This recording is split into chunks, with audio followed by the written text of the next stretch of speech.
జై శ్రీరామ్. అందరికీ నమస్కారం. వెల్కమ్ టు న్యూస్ అఖండ. నేను మీ కస్తూరి శ్రీధర్. ఈ మధ్యకాలంలో ఏంటంటే ముఖ్యంగా మన దేశంలోనూ అలాగే నేపాల్లో ఈ మత మార్పులు చేయడానికి విపరీతంగా ప్రయత్నం చేస్తున్నారు. ఎందుకంటే ఇట్లా మన భారతదేశంలో కావచ్చు అలాగే నేపాల్లో కావచ్చు ఇక్కడ మెజార్టీ ప్రజలు ఎవరయ్యా అంటే ఖచ్చితంగా 100% హిందువులే. కాబట్టి ఈ రెండు దేశాలను పెద్ద ఎత్తున టార్గెట్ చేశారు. హిందువులే టార్గెట్గా ఈ మత మార్పిడి ముఠాలు అయితే రెచ్చిపోతున్నాయి. డబ్బు ఆశ చూపించో లేకపోతే మాయ చేసో లేకపోతే ప్రజల యొక్క వీక్నెస్ను పట్టుకొని మతం మార్చడమో లేక మోసపూరితంగా మతం మార్చడమో లేక బలవంతంగా ఈ మత మార్పులకు పాల్పడమో ఏదో ఒకటి అయితే చేస్తూ ఉన్నారు. మొత్తానికి ఏదో ఒక విధంగా నయానో భయానో వాళ్ళకి ఆశ చూపో లేకపోతే మీకు రోగాలు తగ్గుతాయనో మీ పెళ్ళిళ్ళు అవుతాయనో లేకపోతే మీకు అప్పులు తీరుతాయనో ఏదో ఒకటి చెప్పేది ఈ అమాయకులు. ఏంటంటే మన వాళ్ళు ఏం తెలిసిన ఉన్నంతసేపు సరిగ్గా కనీసం వారానికి ఒకరోజు గుడికి కూడా పోరు. ఏదైనా పండగలు పాపాలు వచ్చినా కూడా చాలా మంది పోరు. అవసరం వచ్చే కానీ దేవుడికి దండం కూడా పెట్టరు. కానీ ఏంటంటే ఆడికి పోతే ఏదో మీకు అప్పులు తీరుతాయి మీ బాధలు తీరుతాయి అంటే ఆడేదో వీళ్ళ కోసం రెడీగా చేసి పెట్టినట్టు వీళ్ళు రెడీగా పోయి ఆడిపోయి ఆ దొప్పకొచ్చుకొని ఆ సంచులు వేసుకొని తెచ్చుకున్నట్టు వీళ్ళు ఫీల్ అయిపోయి లొట్టక్కమని మతం మారుతారు. తీరా మతం మారంగానే ఈడ కనీసం ఎంతమంది ఇళ్ళలో భగవద్గీత ఉండదో ఎంతమంది ఇళ్ళలో రామాయణం ఉండదో ఏది కూడా తెలియదు. కానీ ఆడికి పోగానే ఏమొచ్చాదంటే ఒక నల్లట్ల పుస్తకం ఒకటి వచ్చాది. ఆ బైబిల్ సంకలం పెట్టుకొని మళ్ళీ ఇంటికి వచ్చారు. అర్థమవుతుంది మీకు? అట్లా ఉంటుంది అక్కడ మైండ్ వాష్ అనేది. దీనికి ఏంటంటే కారణాలు కూడా లేకపోలా. భారత్లో నరేంద్ర మోడీ ప్రభుత్వం ఏర్పడిన దగ్గర నుంచి హిందువుల్లో చైతన్యం వచ్చింది. ముఖ్యంగా ఏంటంటే హిందువులు స్వేచ్ఛగా తమ మతాచారాలను పాటించే స్వేచ్ఛ అయితే లభించింది. 2014 ముందు వరకు జై శ్రీరామ్ అనడానికి భయపడినటువంటి హిందువులు ఇప్పుడు ఈ జై శ్రీరామ్ అనడాన్ని గొప్పగా అలాగే గౌరవంగా భావిస్తూ ఉన్నారు. పైగా ఏంటంటే మన సనాతన ధర్మం గొప్పతనం గురించి తెలుసుకోవడం ప్రారంభించారు.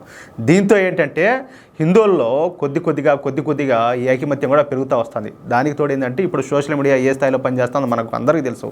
చిన్న స్థాయి ఘటన ఏదైనా జరిగిందంటే అది దేశవ్యాప్తంగా వైరల్ అవుతుంది. ఆ స్థాయిలో ఉన్నది సోషల్ మీడియా ప్రభావం ఆ విధంగా చూపిస్తుంది. సోషల్ మీడియా వల్ల కూడా చాలా మందిలో మార్పు వస్తుంది. ఇక భారత్లోని ఈ భారతీయ జనతా పార్టీ ప్రభుత్వ స్ఫూర్తితో నేపాల్లో కూడా నేపాల్ జనతా పార్టీ అనేది ఏర్పడింది. అర్థమవుతుంది మీకు? నిజానికి ఈ నేపాల్ జనతా పార్టీ 2008లోనే నేపాల్లో రిజిస్టర్ అయినప్పటికీ కూడా 2019 నుంచి అంటే బీజేపీ ప్రభుత్వం చొరవతో ఈ నేపాల్ జనతా పార్టీ కూడా పూర్తిగా యాక్టివేట్ అయింది. ఇప్పటి నుంచి 2019 నుంచి. ఇక ఈ పార్టీ నేపాల్లో ఉన్నటువంటి హిందువుల కోసం పనిచేయడం ప్రారంభించింది. అంతేకాకుండా అయోధ్యలో రామాలయాన్ని నిర్మించడం కూడా నేపాల్ హిందువుల్లో ఒక రకమైన భావన తీసుకొచ్చిందనమాట. దీనికి తోడు మన విశ్వ హిందూ పరిషత్తు నేపాల్లో కూడా పెద్ద ఎత్తున కార్యక్రమాలు నిర్వహించడం ప్రారంభించింది. అంటే మార్పుకు చాలా కారణాలు ఉన్నాయి. దీంతో నేపాల్ హిందువుల్లో తమ మతం పట్ల గౌరవం అలాగే భక్తి భావాలు కూడా పెరిగినాయి. దీంతో నేపాల్లో గత 20 సంవత్సరాల నుంచి పెద్ద ఎత్తున జరుగుతున్నటువంటి ఈ మత మార్పిళ్లకు ఇప్పుడైతే బ్రేక్ పడినట్టయింది.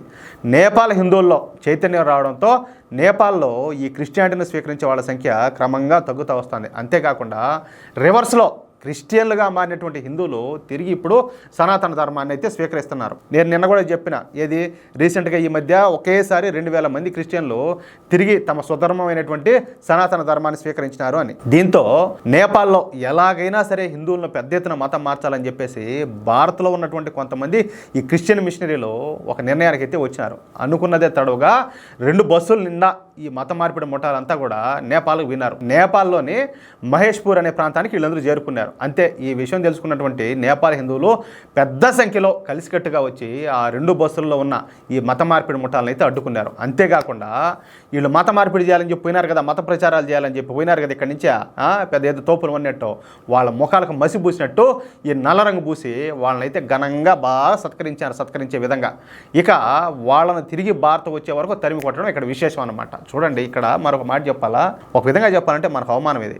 ఎందుకంటే చెప్పాలంటే హిందుత్వం అంటే గుర్తొచ్చేది ప్రపంచంలో భారతదేశమే. అలాంటిది ఈ దేశం నుంచి నేపాల్కు పోవడం ఏంది? అక్కడుండే వాళ్ళకి ఆడ మత ప్రచారాలు చేసి ఆడుండే వాళ్ళని ఏదో ఒకటి చెప్పి మాయమాటలు చెప్పో లేకపోతే వాళ్ళని ఏదో ఒక విధంగా లోపరుచుకొని వాళ్ళ మత మార్పిడి చేయాలనుకోవడం ఏంది? వాళ్ళ చేత తన్నులు తిని వాళ్ళ చేత మసి చూపించుకొని మొఖానికి మళ్ళా వాళ్ళ చేత తన్నించుకొని వెనక రావడం ఏంది? అంటే ఎంత అవమానం ఇదంతా కూడా.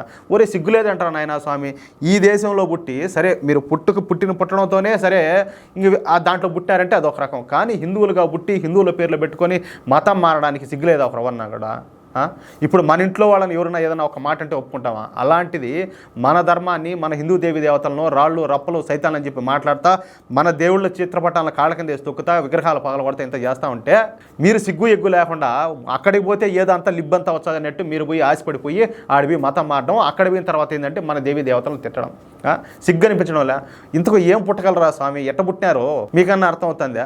కానీ ఇక్కడ ఇంకొక విషయం ఏంటంటే, నేపాల్లో ఉండే ఇప్పుడు హిందువులంతా ఇలా గెజ్జి పూజ చేసి పంపించారు కదా, వీళ్ళంతా ఏంటంటే ఒకరు రెచ్చగొడితేనో లేకపోతే ఒకరు ఏదో ప్రోత్సహిస్తేనో జిల్లా నేపాల్లో ఉండేటువంటి హిందువులు వాళ్ళందరూ కూడా వాలంటీర్గా చేయడం ఇక్కడ గమనార్హం.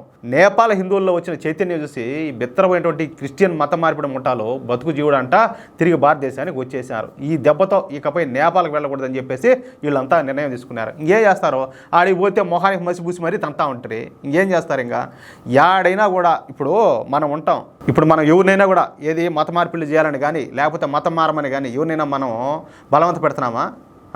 మీరు ఒకసారి ఆలోచించండి. అలాంటిది మన కాడికి వచ్చి మన కుటుంబాల కాడికి మన ఊళ్ళలోకి వచ్చి ఎవడైనా మత ప్రచారం చేస్తామంటే ఎట్లా ఊరుకుంటారు? మత ప్రచారం చేయడమే కాదు, ఇప్పుడు మన మతాచారం మనం పాటించడము మనకు మన చట్టాలు కల్పించాయి ఆ విధంగా హక్కులు.